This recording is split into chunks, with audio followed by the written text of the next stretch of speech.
സിനിമയിൽ മാത്രമല്ല ജീവിതത്തിലും തമാശകളും കുസൃതികളും നിറച്ച നടനാണ് ജയസൂര്യ. മക്കളോടും ഭാര്യയോടും മാത്രമല്ല അച്ഛനോടും അമ്മയോടുമെല്ലാം അങ്ങനെയായിരുന്നു. തങ്കമ്മേ എന്ന് നീട്ടി വിളിച്ച് വീട്ടിലേക്കെത്തുന്ന ജയസൂര്യയ്ക്ക് അച്ഛനേക്കാൾ ഒരുപടി കൂടുതൽ അമ്മയോട് തന്നെയുമായിരുന്നു. കഷ്ടപ്പാടുകളും ബുദ്ധിമുട്ടുകളും നിറഞ്ഞ ബാല്യമായിരുന്നു അദ്ദേഹത്തിൻ്റേത്. നടനെയും അനുജത്തിയെയും വളർത്തുവാൻ അച്ഛനും അമ്മയും ഏറെ പാടുപെട്ടിട്ടുണ്ട്. അച്ഛൻ സ്വർണ്ണപ്പണിക്കാരനായിരുന്നെങ്കിലും പറയുന്നത്ര വരുമാനമൊന്നും ഉണ്ടായിരുന്നില്ല. അമ്മ കൂലിപ്പണിക്ക് കൂടി പോയാണ് 2 മക്കളെയും വളർത്തിയത്. അമ്മയുടെ കഷ്ടപ്പാടുകൾ അറിഞ്ഞു വളർന്ന ജയസൂര്യയ്ക്ക് കുടുംബത്തിന്റെ ബുദ്ധിമുട്ടുകൾ അകറ്റണമെന്ന് മാത്രമേ ആദ്യകാലത്ത് ചിന്തയുണ്ടായിരുന്നുള്ളൂ. ഉള്ളിൽ സിനിമാമോഹം തളരിട്ടപ്പോൾ മകന്റെ ഇഷ്ടം തിരിച്ചറിഞ്ഞ് അമ്മ കൂടി ഒപ്പം നിന്നതാണ് ജയസൂര്യയ്ക്ക് കരുത്തു പകർന്നത്. വീട്ടിലെ ബുദ്ധിമുട്ടുകൾ പറഞ്ഞ് മറ്റൊരു ജോലിക്ക് നിർബന്ധിക്കാതെ മകന്റെ ഇഷ്ടത്തിന് വിട്ട തങ്കം എന്ന ആ അമ്മയുടെ മനസ്സും പ്രാർത്ഥനയുമാണ് ജയസൂര്യയെ ഇന്നു കാണുന്ന പ്രശസ്തിയിലേക്ക് എത്തിച്ചത്.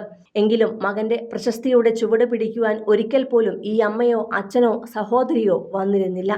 അതിനു പിന്നിൽ ജീവിച്ചു മരിച്ച ആ അമ്മയുടെ സ്നേഹമനസ്സും ചിത്രവും മരണശേഷമാണ് ആരാധകരിലേക്ക് എത്തിയിരിക്കുന്നത്.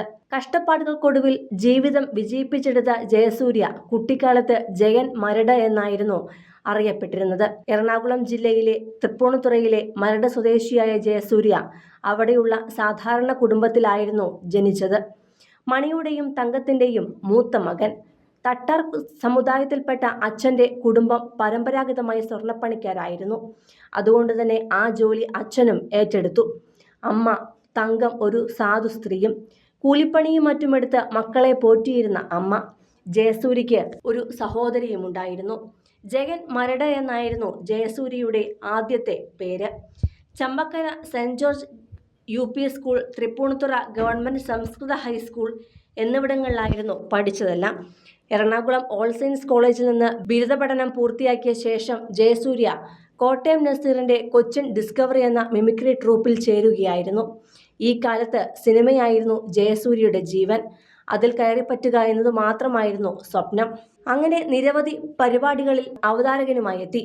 ഒരു ഫോണിൻ പരിപാടിക്കിടെയാണ് ജയസൂര്യ സരിതയുമായി പരിചയപ്പെടുന്നത്. ഈ പരിപാടി സ്ഥിരമായി കണ്ടുകൊണ്ടിരുന്ന സരിതയും അമ്മയും പ്രോഗ്രാമിലേക്ക് വിളിക്കുകയും സംസാരിക്കുകയുമൊക്കെ ചെയ്തു. അങ്ങനെ ഒരിക്കൽ പുറത്തു വച്ച് കണ്ടു, സംസാരിച്ചു. അതിനിടെയാണ് ജയസൂര്യ ഒരു അപ്പാർട്ട്മെന്റിലേക്ക് താമസം മാറിയത്. തൊട്ടടുത്ത് അയൽക്കാരായി സരിതയും കുടുംബവുമെല്ലാം ഉണ്ടായിരുന്നു. അയൽക്കാർ ആയതോടെ ഇരുവരും കൂടുതൽ അടുക്കുകയും പ്രണയത്തിലേക്ക് എത്തുകയും ചെയ്തു. എന്നാൽ ഈ പ്രണയബന്ധം വീട്ടുകാർ അറിഞ്ഞിരുന്നില്ല. ദോസ്ത് എന്ന സിനിമയിൽ ചെറിയൊരു വേഷം ചെയ്ത് സിനിമയിലേക്കെത്തിയ ജയസൂര്യ ഊമപ്പെണ്ണിന് ഉരിയാടപ്പയ്യൻ എന്ന ചിത്രത്തിലൂടെ നായക പദവിയിലെത്തി. സ്വപ്നക്കൂടും പുലിവാൽ കല്യാണവും എല്ലാം കഴിഞ്ഞ് ചതിക്കാത്ത ചന്തുവിന്റെ വൻ വിജയത്തിൽ നിൽക്കവെയാണ് ജയസൂര്യ സരിതയെ വിവാഹം കഴിച്ചതും. വിവാഹശേഷം ഫാഷൻ ഡിസൈനറായി സരിത ഉയർന്നു വരികയായിരുന്നു. അതിനു പിന്നിലും ജയസൂര്യയുടെ വലിയ പിന്തുണയുണ്ടായിരുന്നു. സിനിമ, ഫാഷൻ, ലൈഫ് സ്റ്റൈൽ വാർത്തകൾക്കായി മലയാളി ലൈഫ് സബ്സ്ക്രൈബ് ചെയ്യൂ. ലേറ്റസ്റ്റ് അപ്ഡേറ്റ്സിനായി ബെൽ ബട്ടണും അമർത്തുക.